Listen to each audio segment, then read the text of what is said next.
Hello दोस्तों, तो कैसे हैं आप लोग। उम्मीद करता हूं आप लोग बहुत अच्छे से होंगे। दोस्तों आज मैं बात करने वाला हूं कि हमारी पहले जब स्टार्टिंग में मैंने बकरी पालन स्टार्ट किया था तो उस टाइम पे हमारी बकरियां कैसी थीं, कैसे बिहेव करती थीं, और अभी जब 8-10 महीने हो गए तो अब कैसे बिहेव करती हैं, तो इस पर चर्चा करने वाला हूँ। तो मैं हूँ अनवर, आप देख रहे हैं एग्रो बिजनेस प्लेटफॉर्म। चैनल पर नए हैं तो चैनल को सब्सक्राइब कर लीजिए और साथ में बेल आइकन भी दबा दीजिए, क्योंकि इस तरह का वीडियो का नोटिफिकेशन सबसे पहले आप तक पहुँचे। तो मैं अपनी बात सबसे पहले शेयर कर दूं आप लोगों को कि जब मैंने स्टार्टिंग में बकरियां जब मेरे फार्म पर आई थी तो सब वो जो थी तो अलग अलग जगह की थी, अलग अलग फार्मर की थी। तो सब कोई भी एक दूसरे को जानती नहीं थी, कोई भी एक दूसरे से लगाव नहीं था। तो होता ऐसा था कि फार्म के अंदर जब रहती थी तो लड़ाई करती थी, झगड़े करती थी। और जब बाहर चरने के लिए इनको निकालता था, मैं चराई पे जब लेकर आता था तो उस टाइम पे ये चराई करने के बजाय इधर उधर भागती थी। अगर मैंने सुबह में बकरियों को निकाला हूँ 5 से 6 के बीच में, तो उसके बाद 8 से 9 बजे तक मैं रखता हूँ स्टार्ट सुबह में। तो ज़्यादातर मेरा टाइम चराने से ज़्यादा इन लोगों को खोजने में लगता था। अभी सुबह में खोला या शाम में खोला तो हर टाइम पे 2, 3, 4 बकरियां ऐसी होती थी जो मतलब भाग जाती थी और उसको ढूंढना पड़ता था। मैंने 8, 9 बजे रात तक मैंने बकरियों को ढूंढा है खुद से कि कहाँ वो चली गई हैं, किधर चली गई हैं, और उनको ढूंढ ढूंढ के लाया हूँ। एक बकरी हमारी जो थी, मैं आपको जूम करके दिखाता हूँ।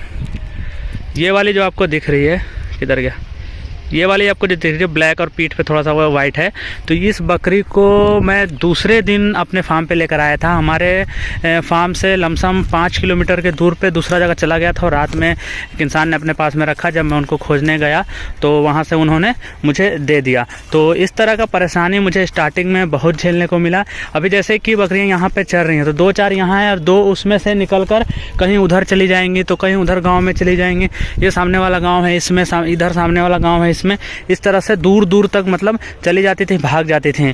तो चराने से ज़्यादा मेरा टाइम इनको खोजने में लगता था। तो आपसे कहना यह है कि अगर आप बकरी पालन स्टार्ट करते हैं और चराई पर लेकर आते हैं तो इस तरह का दिक्कत आपको भी सामना करना पड़ सकता है, क्योंकि अलग अलग जगह की बकरियां होती हैं, इस वजह से ये दिक्कत आती हैं। लेकिन जब अब ये इतने दिन के बाद जब इस फार्म पे पूरे सेट हो चुकी हैं तो अब इनके अंदर थोड़ी सी बॉन्डिंग बन चुकी है, क्योंकि एक जगह से ये इतने महीनों से रह रहे हैं तो इनके आपस में थोड़ी सी बॉन्डिंग हो गई। अब अपनापन इनके अंदर आने लगा है। तो अब ये ऐसा नहीं करती हैं। अब क्या होता है कि यहाँ पर मैंने बकरी को खोल दिया तो इतने एरिया छोड़कर ये कहीं नहीं जाएंगे। अब सिर्फ इनके बच्चों को ध्यान रखना पड़ता है, बच्चों को कुत्तों से बचाना रहता है, ये ध्यान ज़्यादा रखना पड़ता है ना। तो ज़्यादातर जो बच्चे हैं वो अपने माँ के साथ में ही रहती हैं। तो इस तरीके का अब आराम हो चुका है, क्योंकि अब उतना मेहनत नहीं करना पड़ता, अब इनको कहीं ढूंढने नहीं जाना पड़ता है। ये आराम से अपना एक जगह पर इतने एरिया में आपको जो दिख रहा है इतने एरिया में ये अपना चराई करती रहती हैं। तो और इसके अलावा और कहीं भी इधर उधर नहीं जाती हैं। अभी जैसे शाम हो जाएगा, सूरज पूरा ढल जाएगा, अभी शाम का टाइम है, सूरज पूरा ढल जाएगा तो ये क्या करेंगे कि ऑटोमेटिक ये अपने फार्म पर वहाँ पर अंदर में चली जाएंगे, इधर उधर कहीं भी नहीं जाएंगे। तो अब आराम हो चुका है स्टार्टिंग से। तो आपको भी ऐसा सामना नहीं करना पड़े तो आप थोड़ा सा सावधानी बरतिए और इनके बच्चों को बचाना ज़्यादा ज़रूरी है, इनका ख्याल रखना। अब बाहर इस वजह से रहना पड़ता है क्योंकि अभी चाहूँ तो इनको छोड़ के चला भी जा सकता हूँ, कोई दिक्कत नहीं है। शाम को ये ऑटोमेटिक अपने पास में आ जाएंगे। इनको कुत्तों से सेफ रखना है, इसके लिए कहीं पर भी साइड में खड़ा होकर देखना पड़ता है कि इधर उधर कुत्ते अगर आ जाए तो उनको भगाना पड़ता है। तो इस चीज़ का सिर्फ अब ख्याल रखना पड़ता है, बाकी और कोई दिक्कत नहीं है। अब पूरा तरीके से ये लोग सेफ है और अच्छे तरीके से रह रही हैं। अब बातें सुनने में बहुत छोटी छोटी सी लगती हैं, लगता है कि नॉनसेंस बातें हैं, इसका कोई मतलब नहीं है, लेकिन ऐसा नहीं होता है दोस्तों।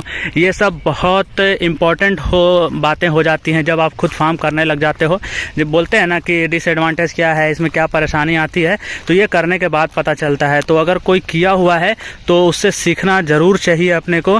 तो इससे वीडियो बनाने का मतलब सिर्फ इतना है कि आपको भी पहले से आगाह कर दिया जाए कि इस तरीके का दिक्कत आता है। स्टॉल फीड पे अगर रखना है, मान लीजिए कि आप चराई पे नहीं रख रहे हैं, स्टॉल फीड पे रख रहे हैं, तो स्टॉल फीड पे आपस में लड़ाई बहुत ज़्यादा करती हैं। तो प्रेग्नेंट बकरियां जो रहेंगी तो जो बच्चे देने वाली रहेंगी, तो अगर कोई बकरी उसको मार दिया तो उसका बच्चा ख़राब हो जाएगा। तो इस तरीके का आपको 6 महीने का नुकसान हो सकता है, 7 महीने का। तो इस तरीके का दिक्कत ना हो, यही सबसे बचाना है बकरी पालन में। तो इस वीडियो बनाने का मकसद यही रहता है कि आपको पहले से आगाह किया जाए और आपको नुकसान नहीं उठाना पड़े, आप सेफ खेलें इसमें। तो बस यही मकसद था जो मैंने आपको शेयर कर दिया। मिलते हैं इसी तरह के नेक्स्ट वीडियो में। नई जानकारी के साथ। तब तक के लिए गुड बाय, अपना ख्याल रखिएगा।